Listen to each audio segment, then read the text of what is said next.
Alright guys, this is going to be a quick update on one of my projects that I'm currently working on. It's the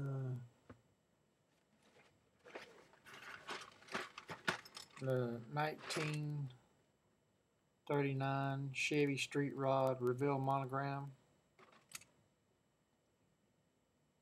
I built this car when I was a teenager, so I'm revisiting it.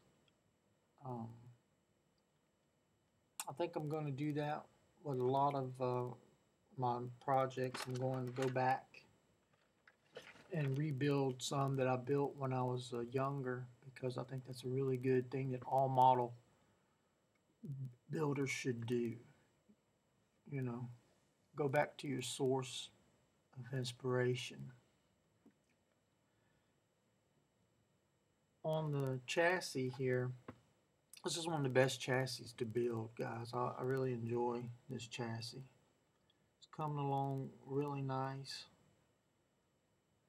The design that I came up with is poseable suspension, but it's poseable hydraulic suspension is what it is. What I wanted to do is come up with a technique that like a basic beginner modeler to an intermediate to a professional modeler could build a suspension, but relatively simple suspension,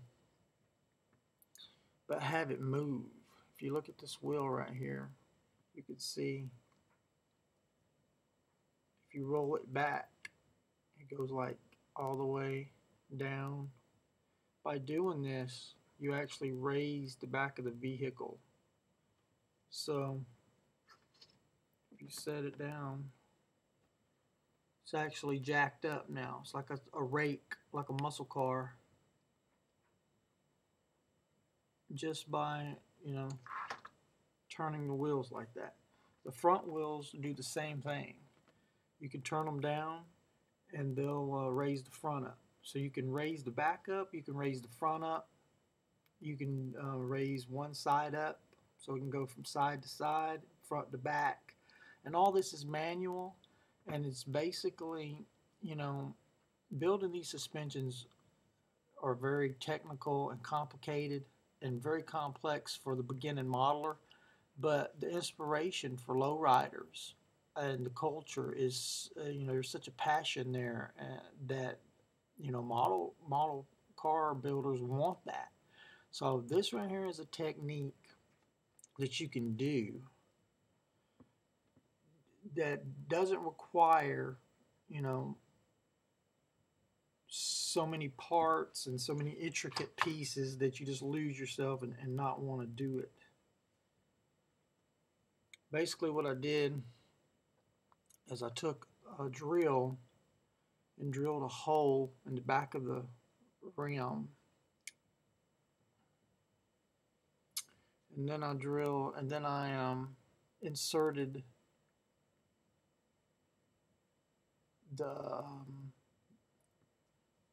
these pieces right here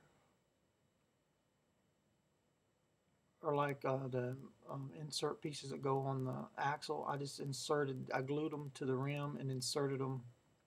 This whole front end is built from a razor, the little guard that comes on a razor blade that you shave with.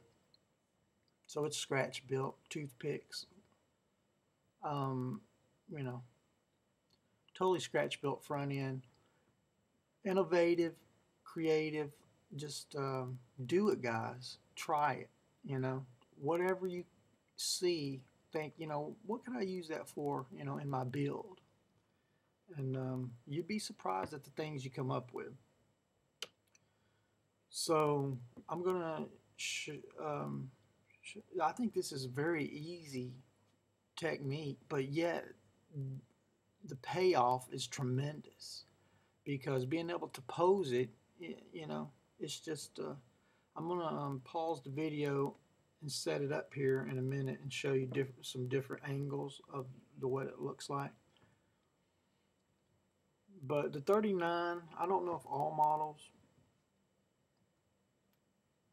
would fall into this particular design, but the 39 definitely lends itself to this. I'm going with a two-tone paint job on this one. This is the fenders. So the interior's coming along.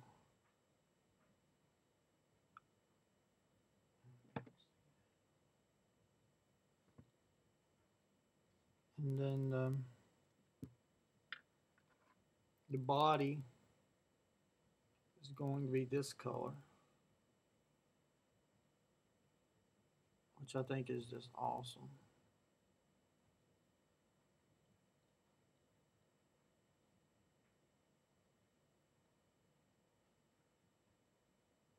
That's just a beautiful color. It's gorgeous. So another how-to thing on this particular build is I'm mixing two different paints, which is a no-no. But you can do it in this instance because they don't meet. On the fenders, you have one company in their paint and their materials, and then on the body you have a different company in their paint and their materials. But to get this color combination, you can mate them together and have no worries about any problems with that. This right here is your classic muscle car stance. Where you got high rise in the back, dropped in the front. So that would be like your classic rake position right there.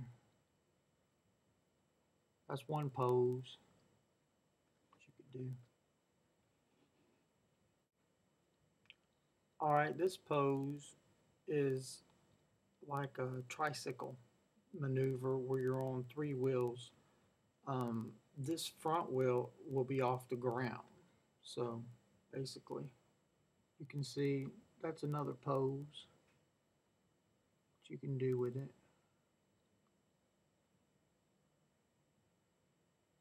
Which is a really cool pose. I like that one. This pose right here is totally slammed pose. So this is like with all the hydraulics down. So this would be like laying frame, so to speak. And of course, that's an awesome pose too. And as I said, you can go side to side. You can go front to back. You can go one wheel up in the front or one wheel up in the back. I mean, you can pretty much manipulate it any way you want in the poseable manual position. Very economic way to get poseable hydraulics on a model car without having to go into great time strengths on building all the things that go on with those type of suspensions. I think the car's coming out wonderful. I'm really loving this build, and revisiting a kit from my childhood is just got my creative juices flowing, and I really recommend all model builders to go back to your childhood and find those kits that you built. So your first 5 kits that you built. If you can get those. I'm gonna start like a resurrection series, which will be basically cars that I built, like the first 5 cars that I built when I first started modeling. And this one right here is going to be the number 1 car in that first episode when I get it completed. This car I'm calling El Guapo. That's the name of this build. El Guapo. 1939 Chevy. Lowrider. And I hope this how-to helps some aspiring modelers, to get in and do this poseable hydraulic setup, because it's just really cool.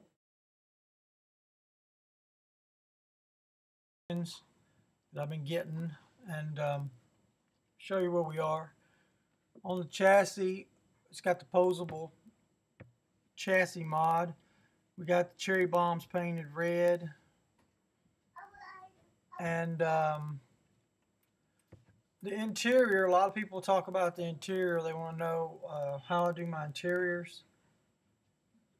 These sheets right here, they come in, they're called Craft Felts is the name of the company that makes them. They come in these sheets. They're like under $1 a sheet. But I'm going to do the interior in El Guapo in orange and brown. So it's going to be orange, brown, and white all together, multicolored, when I actually get finished. I'm going to try to describe the how-to and the poseable suspension in the most simplest form that I can.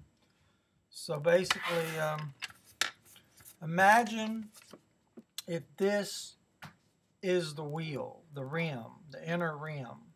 All right, you want to drill your hole as close to the edge of the rim as you can. These little grommet inserts here for the rims that basically come in every kit is what I used on El Guapo. You can kind of see that. It's just a little cylinder with a hole in it. Okay, you want to drill your hole in the rim and stick this in there, and then the axle goes in this, and that pivots. Now you can use aluminum, brass, styrene tubing. You can use whatever your heart desires, whatever you can get your hands on. Anyway, what you want to do on this poseable suspension is drill your hole as close to the edge as you can. Stick your grommet in there, and then pretend that this pencil is the axle. Okay, we're going to pretend the pencil is the axle. Okay, so the axle is going through the grommet. Okay, in this position here, your wheel would be raised up all the way. Then simply by rotating it like this, you drop it. You want to have a lot of this depends on your wheels and tires. I got Pirelli tires on the back of here, low profiles, and then I got my rubber O-rings up for the front. The low profile gets you even lower, and so you got to get the right wheel and rim combination. That would be low, then you just like turn it, and that's raised. You do that on all four wheels, and then you have your poseable suspension. Now you can add, you know, tanks, cylinders, lines. You can go as extreme as you want to, you know, really make it, you know, look like, you know, it has all the working parts. Or you can just do the basic mod that I showed you, and you have a working suspension, and it adds, you know, life to the model, especially when you're